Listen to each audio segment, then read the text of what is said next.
मतलब normal pizza से बहुत अलग है। तो फिर उसके सामने ओपन कर सकते हो बेसिकली। तो ये प्रेजेंटेशन के लिए आप उसकी टेबल पे भी ये चीज़ कर सकते हो। सर हमारे पास आज कानपुर से आए हैं, तो इन्हें हम अपने फ्रेश डो का और ओवन का दोनों का डेमो देंगे और इन्हें दिखाएं कैसे ये बना सकते हैं, कैसे फ्रेश डो से आप काम कर सकते हो, बल्क में कैसे करोगे। ठीक है, तो ये सर हमारा फ्लावर होता है। ठीक है, इसके अंदर हम ऑलरेडी सारे प्रीमियम इंग्रेडिएंट्स लेके चलते हैं ताकि कोई दिक्कत ना आए कंसिस्टेंसी में, कि सेम रिज़ल्ट हर बार आपको डिलीवर हो। ठीक है, अभी हम 1 kg के हिसाब से बनाते हैं वैसे, बट अभी डेमो के लिए हम 250 ग्राम से बनाएंगे, 1/4 हिस्सा हो गया। ठीक है ना, तो ये आपका 250 ग्राम का फ्लावर है। इसमें 2 तरीके के हम पिज़्ज़ा बनाते हैं। एक होता है हमारा इटालियन पिज़्ज़ा जिसमें हम ज़्यादा फूलता है, ज़्यादा सॉफ्ट होता है। एक होता है हमारा डोमिनोज स्टाइल जो थोड़ा क्रस्टी सा होता है, ब्रेडी टेक्सचर होता है। ठीक है, वो तो 2 घंटे में बन जाता है। इटालियन वाला ओवरनाइट बनेगा। प्रोसेस दोनों का मोस्टली सेम रहता है, थोड़ा सा एक छोटा प्रोसेस का फ़र्क है कि ओवरनाइट है वो 2 घंटे में बन जाएगा। फर्मेंटेशन ज़्यादा होता है वो ऐसे। हाँ, उसकी ओवरनाइट हम फ्रिज में कोल्ड फर्मेंट करवाते हैं उसे, तो सॉफ्ट बनता है, थोड़ा टेक्सचर बदल जाता है, सब कुछ बदल जाता है, बल्कि टेस्ट में भी थोड़ा फ़र्क आता है। सॉफ्टनेस में बेसिक फ़र्क तो सॉफ्टनेस का होता है और हैवीनेस और उसका होता है कि वो हल्का होता है थोड़ा खाने में और वो थोड़ा हैवी होता है खाने में, कि दूसरा 2 घंटे में हम बनाएंगे। वो बेसिकली इसमें मैदा थोड़ा ज़्यादा होगा, ऐसा थोड़ा फ़र्क आता है। इसमें पूरा हमने टाइम नहीं दिया उसको, 2 घंटे में उसको वर्क करके स्टार्टिंग कर दिया। 150 ग्राम हमने पानी डाल दिया। अब सिंपल दोनों में फ़र्क क्या रहेगा, इटालियन भी सेम प्रोसेस अभी तक हम फॉलो कर रहे हैं, सेम वाटर कंटेंट सब कुछ सेम है, बस उसमें ठंडा पानी गर्म पानी डाल रहे हैं, इसमें हम ठंडा डाल रहे हैं 2 घंटे में जो यूज़ करना। तो उसके अंदर इसको मिक्स करेंगे। तो स्पायरल मिक्सर होता है हमारे पास, तो हम उसको तेज़ चला के और स्मूथ कर लेते हैं। ठीक है ना, हाथ से अगर आप करोगे तो आप इस तरीके से इसको दबा दबा के और स्मूथ कर सकते हो, या इसको पटकोगे हल्का और स्मूथ होता रहेगा। और रेस्ट करा के थोड़ा फिर ऐसे करोगे तो और स्मूथ हो जाएगा। फूल आता है मैं। फूल तो जाएगा ही रेस्ट कराने के बाद। अगर आप इसको फ्रिज में ऐसे रख दोगे तो कम फूलेगा अभी फ़िलहाल, तो आधा घंटा का रेस्ट करा लेंगे, वैसे ज़रूरत नहीं पड़ेगी, इतना स्मूथ अपने आप ही हो जाएगा। नहीं तो अगर आपके पास मिक्सर होगा तो उसमें तेज़ स्पीड होती है, ऑप्शन होती है, उसको स्मूथ वैसे कर सकते हैं। ऑलिव ऑयल भी एक तरह से टेस्ट को एनहांस करता है। इटालियन में एक्स्ट्रा वर्जिन ऑलिव ऑयल का तो कोई टेस्ट नहीं है, एक्स्ट्रा वर्जिन ऑलिव ऑयल का होता है।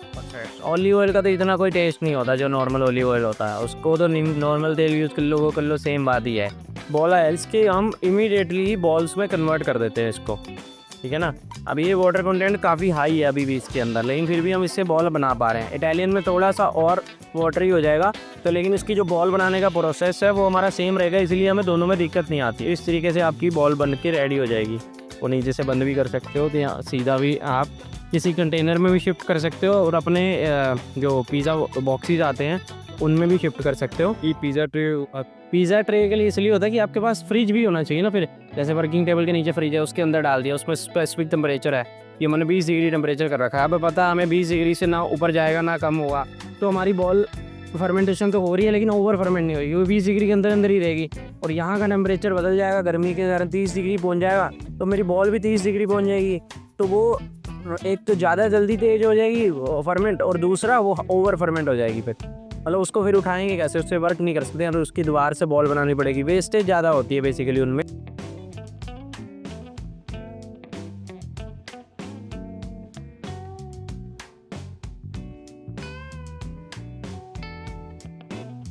अभी हम इसके अंदर पिज़्ज़ा को डालेंगे। इसको प्रॉपर जितनी अच्छी हीट मिलती है उतना बढ़िया बनता है, कितनी ज़्यादा हीट पे जाता है इसमें बनाते हैं डिफरेंट रिजल्ट आते हैं। 500 डिग्री पे रिजल्ट आते हैं, इसमें अलग रिजल्ट आता है। फ्लावर में फ़र्क आएगा और आपका सॉफ्टनेस में फ़र्क आएगा। फायर को ज़्यादा देके और घुमाएंगे तो मार्क्स भी अच्छे से आ जाते हैं इसके, है ना। स्टोन ऑलरेडी गर्म होता है, तो ये इतने के सेकंड में ही इसका हो जाता है। इसके ऊपर जैसे हम पार्मेसन चीज़ का यूज़ कर लेते हैं, थोड़ा इफेक्ट अच्छा आता है। प्रेजेंटेशन के लिए आप उसके टेबल पे भी ये चीज़ कर सकते हो। फिर अपना एक्स्ट्रा वर्जिन ऑयल की ग्लेजिंग उसके सामने करिए। प्रेजेंटेशन में तो ये सब कर सकते हो आप, अगर आपको पैसे मिल रहे हैं तो। नहीं तो आप सिंपल ऐसे उसको साइड में ले जाके इसको बंद करके, और उसके बाद भी आप जैसे ऐसे उठा के उसके सामने लेके जा सकते हो और फिर उसके सामने ओपन कर सकते हो बेसिकली। तो ये इसका भी फ्लेवर आ जाता है। हाँ, फ्लेवर इसमें अच्छा फ्लेवर आता है और फिर ये सॉफ्ट बनता है। वही है कि इसको कम टेम्परेचर पे पकाते तो क्रंचीनेस की तरफ जाता, ठीक है ना।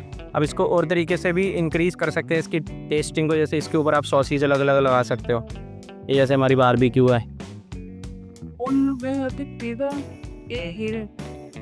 सॉफ्टनेस भी है। हाँ वही सॉफ्टनेस जो आपको कह रहा हूँ, उसको तीनों पैरामीटर हमने पहले ओके करे हैं, फिर वो तो नसीस करना है। और अपने को अगर जैसे कम छोटे टेम्परेचर पे जैसे आपका जो ओवन है उस पर क्रंचीनेस की तरफ जाएगा पिज़्ज़ा। तो इनमें फ्लेवर के अलग टेस्ट आ रहा है, जो अब मैं बहुत डाली है उसका भी आ रहा है और मसालों का भी अलग।